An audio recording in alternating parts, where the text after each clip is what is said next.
ജന്മങ്ങളായി ഭാഗം 32. ഇപ്പോൾ നടക്കാൻ പോകുന്നത് ഈ കോളേജിനു വേണ്ടി ഡൽഹിയിലെ ഗന്ധർവ മഹാവിദ്യാലയത്തിലെ സ്റ്റുഡൻ്റായ സൂര്യഭദ്രയുടെ പെർഫോമൻസ് ആണ്. പെട്ടെന്ന് അത് അനൗൺസ് ചെയ്തതും ഭദ്രയൊന്ന് ഞെട്ടി. ഭദ്ര മാത്രമല്ല, അവളുടെ കൂടെയുണ്ടായിരുന്ന 3 പേരും. എന്നാൽ ഇത് കേട്ടതും സിദ്ധാർത്ഥും ഒന്ന് അമ്പരന്നു. അവൻ അത് അനൗൺസ് ചെയ്ത ആളിലേക്ക് നോക്കി. അത് ഗായത്രിയാണ് എന്ന് കണ്ടതും അവൻ്റെ മുഖം ദേഷ്യം കൊണ്ട് വിറച്ചു. എന്നാൽ ഗായത്രിയും അതേസമയം അവനെ നോക്കിയിരുന്നു. അപ്പോൾ അവളുടെ മുഖത്ത് ഒരു പുച്ഛഭാവം ആണെന്ന് സിദ്ധാർത്ഥിന് തോന്നി. വീണ്ടും അവൾ സ്റ്റേജിലൂടെ സൂര്യഭദ്രയുടെ ഗന്ധർവ മഹാവിദ്യാലയം ന്യൂഡൽഹി എന്ന് പറഞ്ഞുകൊണ്ടിരുന്നു. നീ പേര് കൊടുത്തിരുന്നോ? ജിഷ ചോദിച്ചു. ഞാനോ? അവൾ പറഞ്ഞു. ഇല്ല. എന്നാ ഇനി ടീച്ചർമാർ കൊടുത്ത പണിയാണോ? ജിഷ ചോദിച്ചു. പെട്ടെന്ന് തന്നെ ഭദ്രയുടെ ഫോണിലേക്ക് അധ്യാപകരുടെ കോൾ വന്നു. ഭദ്ര, ഈ പ്രോഗ്രാമിന് പേര് കൊടുത്തായിരുന്നോ? അധ്യാപകർ ചോദിച്ചു. ഇല്ല, ഞാൻ അറിഞ്ഞിട്ടില്ല, അവൾ പറഞ്ഞു. പിന്നെ ഇതെങ്ങനെ സംഭവിച്ചു? അറിയില്ല മിസ്, ഞാൻ എന്തായാലും ഒട്ടും പ്രിപ്പയർ അല്ല, അവൾ പറഞ്ഞു. അറിയാം, പക്ഷെ നമ്മുടെ കോളേജിൽ നിന്ന് താൻ മാത്രമാണ് വന്നിരിക്കുന്നത്. ഇപ്പോൾ താൻ ചെന്നില്ലെങ്കിൽ നമ്മുടെ കോളേജിനാണ് നാണക്കേട്. അറിയാലോ, സിദ്ധാർത്ഥ മേനോൻ സാർ ഇവിടെയുണ്ട്. അധ്യാപകരിൽ ഒരാൾ പറയുന്നത് കേട്ടതും വേഗം മുന്നിലേക്ക് നോക്കി. അവൾക്ക് സിദ്ധാർത്ഥിനെ കാണാൻ പറ്റുന്നുണ്ടായിരുന്നില്ല. തനിക്ക് പറ്റും ഭദ്ര, ധൈര്യമായിട്ട് ചെല്ല്.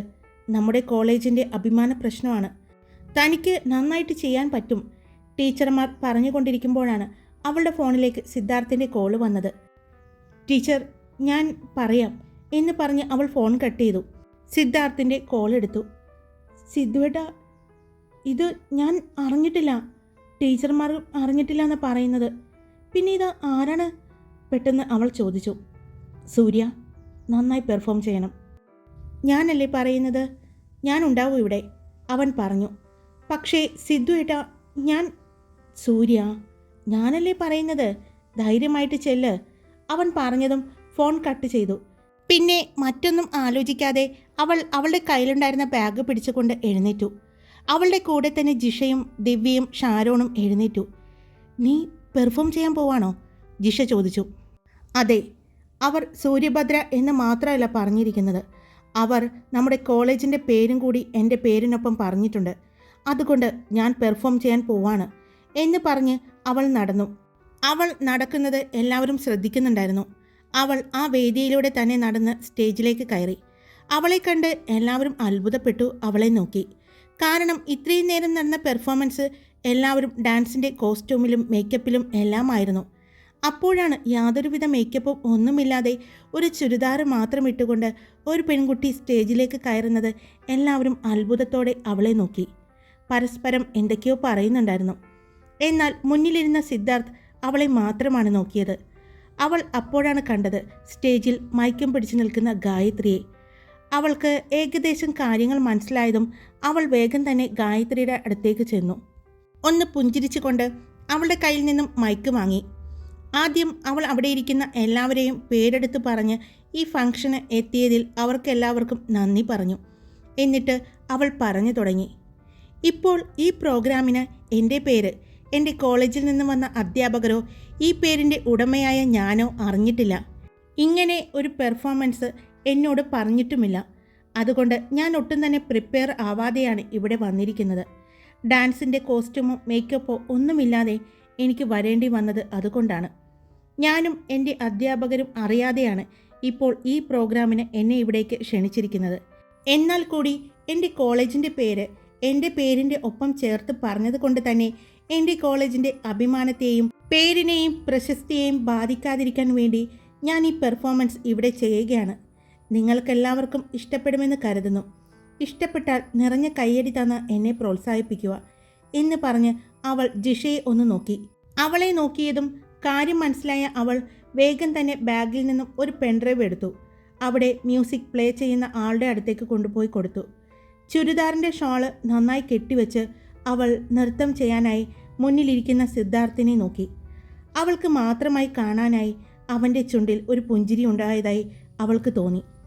അവളും അവനെ നോക്കി ചെറുതായിട്ട് ഒന്ന് പുഞ്ചിരിച്ചുകൊണ്ട് മനോഹരമായ ആ ചുവടുകൾ വച്ചു. ഒട്ടും പ്രതീക്ഷിക്കാതെ ചെയ്യേണ്ട ഒരു പെർഫോമൻസ് ആയിരുന്നിട്ട് കൂടി അവൾ ഭംഗിയായി ഡാൻസിൻ്റെ കോസ്റ്റ്യൂമോ മേക്കപ്പോ ഒന്നുമില്ലാതെ അവൾ ചുരിദാറുമിട്ട് ഭംഗിയായി നൃത്തം അവതരിപ്പിച്ചു. എഴുന്നേറ്റ് പോകാൻ പോയ അതിഥികളെ കൂടി പിടിച്ചിരുത്താൻ പറ്റിയ രീതിയിലുള്ള നൃത്തമായിരുന്നു അവളുടേത്. എല്ലാവരുടെയും കണ്ണുകൾ ആകാംക്ഷയോടെ അവളിലേക്കായി. ആകാംക്ഷയോടെ കണ്ണുകൾ വിടർത്തി ആ നൃത്തം എല്ലാവരും കണ്ടു. ആ കുറഞ്ഞ സമയം കൊണ്ട് തന്നെ അവൾ അവിടെ പാഞ്ചാലി വസ്ത്രാക്ഷേപം എന്ന തീമാണ് അവതരിപ്പിച്ചത്. അവളത് ഭംഗിയായി തന്നെ അവിടെ അവതരിപ്പിച്ചു. എല്ലാവരും അത്ഭുതത്തോടെയും ആകാംക്ഷയോടെയും അത് കണ്ടിരുന്നു. അതിലെ ഓരോ ഭാവങ്ങളും അവൾ മനോഹരമായി തന്നെ അവതരിപ്പിച്ചു. ആ നൃത്തശില്പം അവസാനിച്ചതും നിറഞ്ഞ കയ്യടിയായിരുന്നു അവളെ കണ്ണ് തുറപ്പിച്ചത്. അവിടെ ഇരിക്കുന്ന എല്ലാവരും അവളെ നോക്കി കൈയടിച്ചു. എന്നാൽ നൃത്തശില്പം അവസാനിപ്പിച്ച് താഴെ കണ്ണടച്ചിരുന്ന അവൾ കണ്ണ് തുറന്ന് ആദ്യം നോക്കിയത് മുന്നിലിരിക്കുന്ന അവളുടെ സിദ്ധുവിനെയായിരുന്നു. ഒരു പുഞ്ചിരിയോടെ അവളെ നോക്കി കൈയടിക്കുന്ന സിദ്ധാർത്ഥിനെ കണ്ടതും അവൾ ആശ്വാസത്തോടെ അവിടെ നിന്നും എഴുന്നേറ്റു. എല്ലാവരെയും തൊഴുതു വണങ്ങിക്കൊണ്ട് അവൾ അവിടെ നിന്നും ഇറങ്ങി. എല്ലാവരും അവളെ അഭിനന്ദനങ്ങൾ കൊണ്ട് മൂടുകയായിരുന്നു. എന്നാൽ അത് കണ്ട് ഗായത്രിക്ക് വല്ലാത്ത ദേഷ്യം തോന്നി. കാരണം ഒട്ടും പ്രതീക്ഷിക്കാതെ അങ്ങനൊരു അവസരം അവൾക്ക് കൊടുക്കുമ്പോൾ ഉറപ്പായിട്ടും അവൾ പതറിപ്പോകുമെന്ന് പേടിച്ച് ചെയ്യാൻ പറ്റില്ല എന്ന് പറയുമെന്നാണ് അവൾ കരുതിയത്. എന്നാൽ ഒട്ടും പ്രതീക്ഷിക്കാതെ പ്രിപ്പയർഡ് അല്ലാഞ്ഞിട്ട് കൂടി അവൾ ആ നൃത്തശില്പം മനോഹരമായി ചെയ്തത് അവളെ കുറച്ചൊന്നുമല്ല അമ്പരപ്പിച്ചത്. ജിഷയും ദിവ്യയും ഷാരോണും അവളെ ചേർത്ത് പിടിച്ചു. അവളുടെ കോളേജിലെ അധ്യാപകരും അവളുടെ അടുത്തേക്ക് വന്ന് അവളെ ചേർത്ത് പിടിച്ചുകൊണ്ട് അഭിനന്ദിച്ചു. ആ കോളേജിൻ്റെ പ്രിൻസിപ്പളും അവളെ വന്ന് അഭിനന്ദിച്ചു. എല്ലാവർക്കും ഇടയിൽ അവൾ നിൽക്കുന്നുണ്ടെങ്കിലും അവളുടെ ശ്രദ്ധ അവിടെ ഇരുന്ന് ഫോൺ ചെയ്യുന്ന സിദ്ധാർത്ഥിൽ ആയിരുന്നു. സിദ്ധാർത്ഥ് ഫോണിലൂടെ സംസാരിക്കുന്നുണ്ടെങ്കിലും അവൻ്റെ നോട്ടം മുഴുവനും ഭദ്രയിൽ ആയിരുന്നു. അവൻ ഒന്നും മിണ്ടാതെ അവിടെ നിന്ന് എഴുന്നേറ്റ് പോകുന്നത് അവൾ ശ്രദ്ധിച്ചു. കുറച്ചു സമയം കഴിഞ്ഞതും അവൾക്ക് ഒരു കുപ്പി വെള്ളവുമായി ജിഷ അവളുടെ അടുത്തേക്ക് വന്നു. അവൾക്ക് കൊടുത്തു. പെട്ടെന്നാണ് അവളുടെ ഫോൺ റിങ് ചെയ്തത്. അവളുടെ ഫോൺ ജിഷയുടെ കയ്യിലായിരുന്നു. ജിഷ വേഗം ഫോൺ ഭദ്രയുടെ കയ്യിലേക്ക് കൊടുത്തു. അതിലെ പേര് കണ്ടതും ഭദ്രയുടെ മുഖം തിളങ്ങി. ഇപ്പോൾ വരാം എന്ന് പറഞ്ഞ് അവൾ എല്ലാവരുടെയും ഇടയിൽ നിന്നും മാറി. ഇപ്പോൾ ഈ നിമിഷം എനിക്ക് കാണണം, എൻ്റെ അടുത്തേക്ക് വേഗം വാ. അത്രമാത്രം പറഞ്ഞ് അവൾക്ക് പറയാനുള്ള അവസരം പോലും കൊടുക്കാതെ അവൻ കോള് കട്ട് ചെയ്തു. അവൾ ജിഷയുടെ അടുത്തേക്ക് ചെന്ന് കാര്യം പറഞ്ഞു. ഞാൻ പോയിട്ട് വരാം എന്ന് പറഞ്ഞ് അവൾ വേഗം സിദ്ധാർത്ഥിൻ്റെ ഓഫീസ് ലക്ഷ്യമാക്കി നടന്നു. അവൾ പോകുന്നത് ഗായത്രി ശ്രദ്ധിച്ചിരുന്നു. അവളും അവളുടെ പുറകെ തന്നെ പോയി. അപ്പോഴാണ് അവളുടെ ഫോൺ വീണ്ടും റിങ് ചെയ്തത്. അവൾ ഫോൺ എടുക്കുമ്പോൾ സിദ്ധാർത്ഥായിരുന്നു. ഓഫീസ് റൂമിലേക്കല്ല, പുറത്തേക്ക് എൻട്രൻസിൻ്റെ അടുത്ത് എൻ്റെ കാറുണ്ട്, അതിൽ വന്ന് കയറ്, അവൻ പറഞ്ഞു. സിദ്ധുവേട്ടാ, ആരെങ്കിലും കണ്ടാ? ആരും കാണില്ല, നീ ഫോൺ പിടിച്ചുകൊണ്ട് തന്നെ എൻട്രൻസിലേക്ക് വാ, അവൻ പറഞ്ഞു. സിദ്ധുവേട്ടാ, എങ്ങനെയുണ്ടായിരുന്നു? നന്നായിരുന്നോ? അവൾ ചോദിച്ചു. അത് ഞാൻ പറയാം. പറയ് സിദ്ധുവേട്ടാ, അവൾ വീണ്ടും പറഞ്ഞു. ഞാൻ നേരിട്ട് പറയാം, അവൻ പറഞ്ഞു. ശരി, പക്ഷേ ഇതാരായിരിക്കും ഇങ്ങനൊരു പണി തന്നത്? ഞാൻ ഒട്ടും പ്രിപ്പയർഡ് അല്ലായിരുന്നു. നാളെയല്ലേ പ്രോഗ്രാം, അതുകൊണ്ട് ഞാൻ ഒന്നും തന്നെ പ്ലാൻ ചെയ്തിട്ട് പോലും ഉണ്ടായിരുന്നില്ല.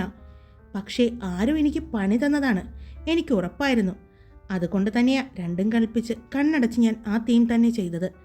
കാരണം എൻ്റെ കോളേജിൻ്റെ പേര് ഞാൻ കാക്കണമല്ലോ, നാണം കെടുത്തരുതല്ലോ എന്ന് തോന്നി. ഒരു പക്ഷേ അവിടെ ഞാൻ പെർഫോം ചെയ്യാതിരുന്നെങ്കിൽ നമ്മുടെ കോളേജിന് തന്നെയായിരുന്നു ചീത്തപ്പേര്. കാര്യം ഇതും അതെല്ലാം സിദ്ധാർത്ഥേട്ടൻ്റെ കോളേജ് ആയിരിക്കാം, പക്ഷേ ഡൽഹി ഗന്ധർവ മഹാവിദ്യാലയത്തിനായിരിക്കും ചീത്തപ്പേര്. നമ്മുടെ കോളേജിനെ പ്രതിനിധീകരിച്ച് ഞാൻ മാത്രമാണ് പെർഫോം ചെയ്യാൻ വന്നിരിക്കുന്നത്. അപ്പോൾ നമ്മുടെ കോളേജിൻ്റെ അഭിമാനം കാത്തു സംരക്ഷിക്കേണ്ടതും എൻ്റെ കടമയാണെന്ന് എനിക്ക് തോന്നി. അതുകൊണ്ട് തന്നെയാണ് രണ്ടും കൽപ്പിച്ച് ഞാൻ പെർഫോം ചെയ്തത്. എനിക്ക് ആരൊക്കെ അഭിപ്രായം പറഞ്ഞാലും സിദ്ധുവേട്ടൻ പറയുന്ന അത്ര തൃപ്തിയാവില്ല, അവൾ പറഞ്ഞു. അവൾ പറയുന്നത് മിണ്ടാതെ അവൻ കേട്ടിരുന്നു. എന്നാൽ കാറിലിരുന്ന് അവൾ വരുന്നത് അവൻ കാണുന്നുണ്ടായിരുന്നു. അവളെ കടന്നു പോകുന്ന എല്ലാ വിദ്യാർത്ഥികളും അവളെ നോക്കി ചിരിക്കുന്നുണ്ട്. അവളും അവരെ നോക്കി ചിരിച്ച് തലയാട്ടിക്കൊണ്ടാണ് വരുന്നത്. അവളെ തന്നെ സിദ്ധാർത്ഥ് നോക്കി കാണുകയായിരുന്നു. പെട്ടെന്നാണ് അവൾക്ക് മുന്നിലേക്ക് രണ്ട് ആൺകുട്ടികൾ വന്ന് നിന്നത്. സിദ്ധാർത്ഥിനോട് സംസാരിച്ച് വരികയായിരുന്ന അവൾ അവരെ കണ്ടതും അവിടെ നിന്നു. ഹായ്. ആൺകുട്ടികളിൽ ഒരാൾ അവളോട് ഹായ് പറഞ്ഞത് ഫോണിലൂടെ അവൻ കേട്ടതും സിദ്ധാർത്ഥ് കാറിലിരുന്ന് വീണ്ടും അവളെ തന്നെ നോക്കി. അവൻ്റെ മുഖത്ത് ദേഷ്യം വന്നു തുടങ്ങിയിരുന്നു. സൂര്യഭദ്രയല്ലേ? പെർഫോമൻസ് നന്നായിരുന്നു കേട്ടോ, അപ്പോഴാണ് അവൾ അവരെ ശ്രദ്ധിക്കുന്നത്. അവർ 2 ആൺകുട്ടികളും ഒരുപോലെ ഇരിക്കുന്നു. ട്വിൻസാണെന്ന് അവൾക്ക് തോന്നി. ഞങ്ങൾ കോട്ടയത്ത് നിന്നാണ് വരുന്നത്. എൻ്റെ പേര് അഭിജിത്ത്, ഇത് അശ്വജിത്ത്. അവർ 2 പേരും പരസ്പരം പറഞ്ഞു. അവൾ അവരെ നോക്കി ചിരിച്ചു. ഞങ്ങളുടെ ആദ്യത്തെ ഗുരു അമ്മയാണ്. അമ്മ താൻ ചെയ്ത ആ പെർഫോമൻസില്ലേ, അത് നന്നായി ചെയ്യുമായിരുന്നു. അതുകൊണ്ടാണ് ഞങ്ങൾ തന്നെ കണ്ടപ്പോൾ പരിചയപ്പെടണം എന്ന് തോന്നിയത്, അവർ പറഞ്ഞു. അതെയോ? എന്നിട്ട് ആര് ചെയ്തതാ നല്ലത്, ഞാൻ ചെയ്തതാണോ അതോ അമ്മ ചെയ്തതാണോ, അവൾ ചോദിച്ചു. അത് അമ്മയോട് തന്നെ ചോദിച്ചോളൂ, അവർ പറഞ്ഞു. അവർ പറഞ്ഞു തിരിഞ്ഞ് അമ്മേ എന്ന് വിളിച്ചതും 40-45 വയസ്സ് പ്രായം തോന്നിക്കുന്ന ഒരു സ്ത്രീ അവരുടെ അടുത്തേക്ക് നടന്നു വന്നത്. ഇതാണ് ഞങ്ങളുടെ അമ്മ. ഭദ്ര അവരെ നോക്കി കാണുകയായിരുന്നു. ശരിക്കും ഒരു നാട്ടിൻപുറത്തുകാരിയുടേതായ എല്ലാ പരിശുദ്ധിയോടും കൂടി തോന്നിക്കുന്ന ഒരമ്മ. ഒരു സാധാരണ കോട്ടൺ സാരിയാണ് ഉടുത്തിരിക്കുന്നത്. നെറ്റിയിലൊരു കുഞ്ഞിപ്പൊട്ടും ഒരു ചന്ദനക്കുറിയും സിന്ദൂരവും ചാർത്തി നിൽക്കുന്ന ആ അമ്മയെ അവൾക്ക് വല്ലാതെ ഇഷ്ടപ്പെട്ടു. നീളൻ മുടി അഴിച്ചിട്ട് അതിൻ്റെ തുമ്പ് കെട്ടിയിട്ടിട്ടുണ്ട്. ഇതാണമ്മേ നേരത്തെ അവിടെ, അവർ പറഞ്ഞ് പൂർത്തിയാക്കുന്നതിന് മുമ്പ് അമ്മ അവളെ നോക്കി ചിരിച്ചു. ഞാൻ കണ്ടായിരുന്നു. ഇവന്മാർക്ക് ഞാൻ ഏറ്റവും കൂടുതൽ ചെയ്യുന്നത് ഈ പാഞ്ചാലി വസ്ത്രാക്ഷേപം എന്ന ഈ പെർഫോമൻസാണ്. അവർ ചെറുപ്പം മുതൽ കണ്ടു വളർന്നത് കൊണ്ടായിരിക്കാം. പെട്ടെന്ന് അങ്ങനെയൊരു അവതരണം വേറൊരാൾ ചെയ്യുന്നത് കണ്ടപ്പോൾ 2 ആളും വളരെ എക്സൈറ്റ്മെൻറ്റിലായിരുന്നു. ഞാനും അവരുടെ അടുത്ത് നിന്ന് കണ്ടു മോളുടെ പെർഫോമൻസ്. നന്നായിരുന്നു കേട്ടോ, അവർ പറഞ്ഞു. അപ്പോൾ ആരാ പറയുന്നത്, ഞാൻ ചെയ്തതാണോ അതോ നിങ്ങളുടെ അമ്മ ചെയ്യുന്നതാണോ ഏറ്റവും നല്ലതെന്ന്? അവൾ ആ അമ്മയെ പെട്ടെന്ന് ചേർത്ത് പിടിച്ചുകൊണ്ട് പറഞ്ഞപ്പോൾ അശ്വജിത്തും അഭിജിത്തും അവളെ നോക്കി പുഞ്ചിരിച്ചു. ആ അമ്മയും അവളെ ചേർത്ത് പിടിച്ചു. പറയ്, ഞാൻ ചെയ്യുന്നതാണോ അതോ ഈ കുട്ടി ചെയ്തതാണോ നല്ലത്, അമ്മയും ചോദിച്ചു. അഭിജിത്തിനും അശ്വജിത്തിനും എന്ത് പറയണമെന്നറിയാതെ നിന്നു. അത് എനിക്ക് 2 പേരും ചെയ്തത് ഇഷ്ടപ്പെട്ടു, അഭിജിത്ത് പറഞ്ഞു. എനിക്കും 2 പേര് ചെയ്തത് ഇഷ്ടപ്പെട്ടു, നന്നായി എന്ന് തോന്നി, അശ്വജിത്തും പറഞ്ഞു. അത് പറഞ്ഞാൽ പറ്റില്ല, ആരെങ്കിലും ഒരാളുടെ പേരെ പറയാൻ പറ്റൂ, ഭദ്ര പറഞ്ഞു. എന്നാൽ ഫോണിലൂടെ ഇത് കേട്ട് സിദ്ധാർത്ഥ് ആകാംക്ഷയോടെ അവരുടെ സംസാരം കേൾക്കാൻ വേണ്ടിയിരുന്നു. പെട്ടെന്ന് ഫോണിൽ സിദ്ധാർത്ഥ് ഉണ്ടെന്ന് ഓർത്തതും ഭദ്ര 1 മിനിറ്റ്, അവൾ ഫോണെടുത്ത് ചെവിയിൽ വെച്ചുകൊണ്ട് പറഞ്ഞു. അതിന് അവൾ ഒന്ന് മൂളി. പറയ്, ഞാൻ ചെയ്തതാണോ അമ്മ ചെയ്തതാണോ ഏറ്റവും നന്നായിരുന്നത് എന്ന് 2 പേരും പറഞ്ഞിട്ട് പോയാൽ മതി. എന്തായാലും എന്നെ തടഞ്ഞു നിർത്തി പറഞ്ഞതല്ലേ, അവൾ ഒരു കൈ ഇടുപ്പിൽ വെച്ചുകൊണ്ട് പറഞ്ഞു. അവളുടെ ഓരോ ചലനങ്ങളും സിദ്ധാർത്ഥ് കാറിലിരുന്ന് കാണുന്നുണ്ടായിരുന്നു. അവളുടെ ആ കുറുമ്പ് കണ്ടപ്പോൾ അവന് ചെറിയൊരു പുഞ്ചിരി വിരിഞ്ഞു. ചെറിയ കുട്ടികൾ അവർ ചെയ്ത നൃത്തത്തിന് അഭിപ്രായം ചോദിക്കുന്നത് പോലെ തോന്നി. അവരെല്ലാവരും താൻ ചെയ്തതാണ് നല്ലത് എന്ന് പറയുന്നത് കേൾക്കാനുള്ള ഒരു ആകാംക്ഷ അവളുടെ ശബ്ദത്തിന് ഉള്ളതായി സിദ്ധാർത്ഥിന് തോന്നി. അഭിജിത്തും അശ്വജിത്തും പെട്ടു എന്നുള്ള രീതിയിൽ നിന്നു. എന്നാൽ ഒരു കാര്യം ചെയ്യാം, ഞാനും അമ്മയും ഒരുമിച്ച് പെർഫോം ചെയ്യട്ടെ, പെട്ടെന്ന് ഭദ്ര ചോദിച്ചപ്പോൾ അഭിജിത്തും അശ്വജിത്തും അവരുടെ കൂടെയുണ്ടായിരുന്ന അമ്മയും ഒന്ന് ഞെട്ടി. അത് മോളെ, അമ്മേ, എനിക്ക് തോന്നുന്നു അമ്മ നന്നായി നൃത്തം ചെയ്യുന്ന ഒരു നർത്തകിയാണെന്ന്. ഇവർക്ക് ചെറുപ്പം മുതൽ അമ്മയുടെ ഡാൻസും മറ്റും ഇഷ്ടമാണെന്ന് അവർ തന്നെ പറഞ്ഞു. അപ്പോൾ ഇത്രയും അനുഭവ സമ്പത്തുള്ള, ഇത്രയും നൃത്തത്തെ സ്നേഹിക്കുന്ന അമ്മയുടെ അടുത്ത് നിന്ന് തന്നെ ഇവരുടെ ഗുരു കൂടിയായ അമ്മയുടെ ഒപ്പം പെർഫോം ചെയ്യാൻ എനിക്ക് ആഗ്രഹമുണ്ട്, ഭദ്ര പറഞ്ഞു.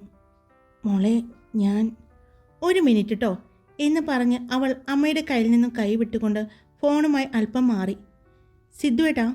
സിദ്ധുവേട്ടന് തിരക്കുണ്ടോ, അവൾ ചോദിച്ചു. അവൻ കാറിൽ ഇരുന്നു കൊണ്ട് തന്നെ അവളെ നോക്കി. പെർഫോം ചെയ്യാൻ പോവാണോ ആ അമ്മയുടെ ഒപ്പം, അവൻ ചോദിച്ചു. എനിക്ക് ചെറിയൊരു ആഗ്രഹം, ഞാൻ ഇത്രയും നന്നായി നൃത്തം ഇഷ്ടപ്പെടുന്ന ഒരു അമ്മയുടെ ഒപ്പം കളിച്ചിട്ടില്ല, അതുകൊണ്ട് ഒന്ന് പെർഫോം ചെയ്തോട്ടെ, അവൾ സിദ്ധാർത്ഥിനോട് ചോദിച്ചു.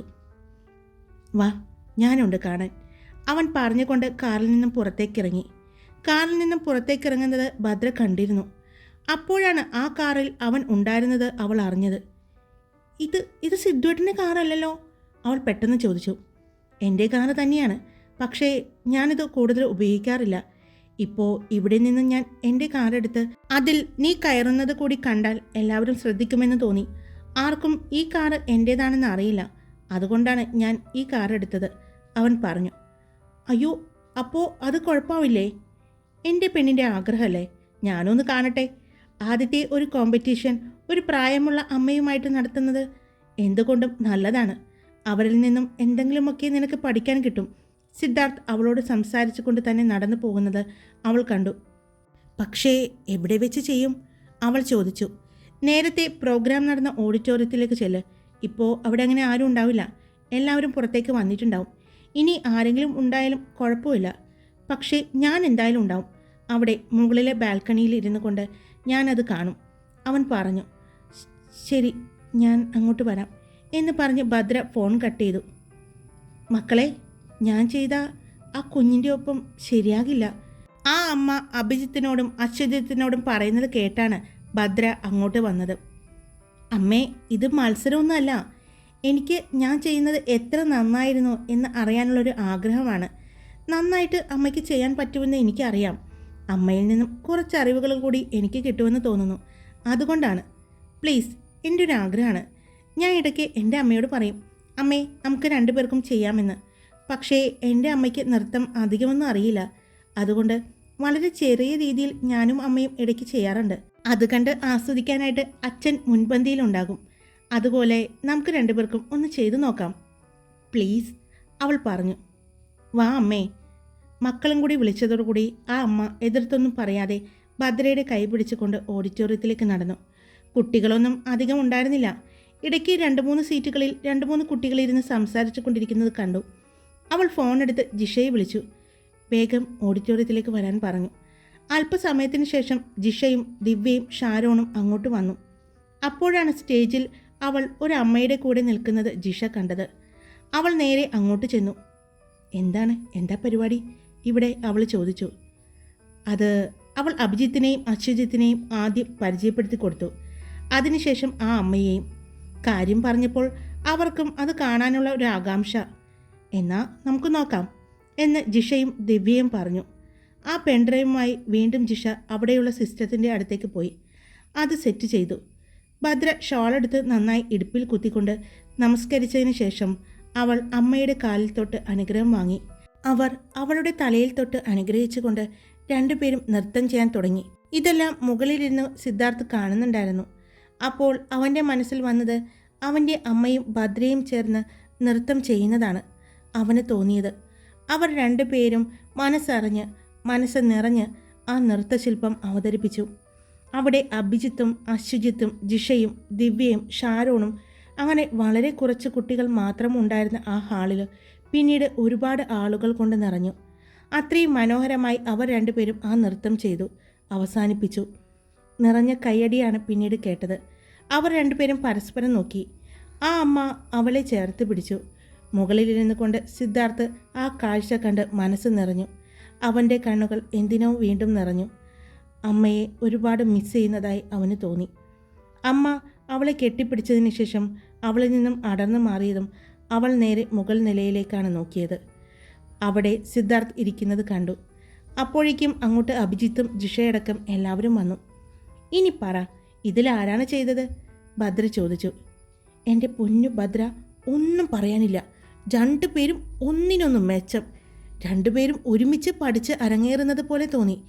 എത്ര ഭംഗിയായിട്ടാണ് നിങ്ങൾ രണ്ടുപേരും ചെയ്യുന്നത്. ശരിക്കും അമ്മയും മോളും ചെയ്യുന്നത് പോലെ തന്നെയായിരുന്നു.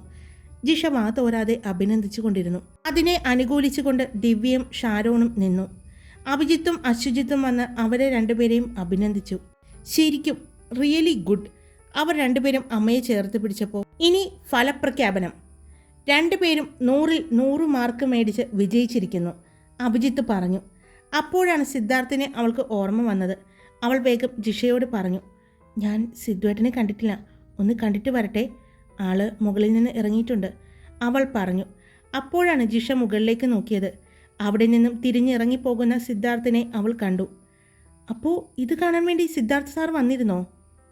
വന്നിരുന്നു. എന്നോട് പുറത്തു വരാൻ പറഞ്ഞതാണ്. ഞാൻ പോട്ടെ എന്ന് പറഞ്ഞ് അവൾ വേഗം, എനിക്ക് ചെറിയൊരു അത്യാവശ്യമുണ്ട്, ഞാൻ പോയിട്ട് വരാം. ഞാൻ ഇങ്ങോട്ട് തന്നെ വരും. അപ്പോൾ വീണ്ടും കാണാട്ടോ. ഞങ്ങൾ പോകുന്നത് വരെ ഇവിടെ ഉണ്ടാകില്ലേ? അപ്പോൾ വിശദമായിട്ട് പരിചയപ്പെടാം. പോയിട്ട് വരാമേ എന്ന് പറഞ്ഞ് അരയിൽ കുത്തിയിരുന്ന ഷാളെടുത്ത് നേരെയാക്കി അവൾ അവിടെ നിന്നും ഇറങ്ങി. അവൾ നേരത്തെ കണ്ട ആ കാറിനടുത്തേക്കാണ് ചെന്നത്. അവൾ കാറിൻ്റെ ബാക്ക് ഡോർ തുറന്നു. അവിടെ സിദ്ധാർത്ഥ് ഇരിക്കുന്നുണ്ടായിരുന്നു. അവൾ വേഗം കാറിലേക്ക് കയറി ഡോർ അടച്ചതും ആ കാർ അവിടെ നിന്ന് പാഞ്ഞുപോയി. അവളുടെ പുറകിൽ തന്നെ നടന്നിരുന്ന ഗായത്രി അത് കണ്ടിരുന്നുവെങ്കിലും അവൾക്ക് ആ കാറിൽ ഉണ്ടായിരുന്നത് ആരാണെന്ന് മാത്രം കണ്ടില്ല.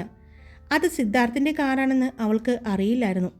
അതുകൊണ്ട് തന്നെ അവൾ പിന്നെ അവിടെ നിൽക്കാതെ തിരിച്ചു പോയി. എന്നാൽ ഇതേ സമയം കാറിലിരുന്ന സിദ്ധാർത്ഥ് പെട്ടെന്ന് തിരിഞ്ഞുകൊണ്ട് അവളെ ചുറ്റിപ്പിടിച്ചു. അവളുടെ തോളിൽ അവൻ്റെ മുഖം മുട്ടിച്ചു വെച്ചു. എന്താ എന്താ പറ്റിയേ സിദ്ധുവേട്ടാ? അവൾ ചോദിച്ചു കൊണ്ടിരുന്നു. അവൾക്ക് ഒന്നും മനസ്സിലായില്ലെങ്കിലും അവളും അവനെ കുറച്ചു നേരം അങ്ങനെ തന്നെ ചേർത്ത് പിടിച്ചു. കാറിൻ്റെ ഡ്രൈവർ ഭാഗവും ബാക്ക് ഡോറും പാർട്ടീഷൻ ചെയ്ത് മറച്ചിരിക്കുന്നത് കൊണ്ട് തന്നെ ഡ്രൈവർമാർക്ക് ബാക്കിലിരിക്കുന്നതൊന്നും കാണാൻ പറ്റില്ലായിരുന്നു. പറ, എന്താ പറ്റിയേ? അവൾ ചോദിച്ചു. അമ്മയെ ഓർമ്മ വന്നു. ഇതുപോലെ എൻ്റെ അമ്മ നൃത്തം ചെയ്യുമായിരുന്നു. അപ്പോൾ അവിടെ നൃത്തം ചെയ്യുന്നത് കണ്ടപ്പോൾ എൻ്റെ അമ്മയും നീയുമാണെന്ന് ചെയ്യുന്നതെന്ന് എനിക്ക് തോന്നി, അവൻ പറഞ്ഞു.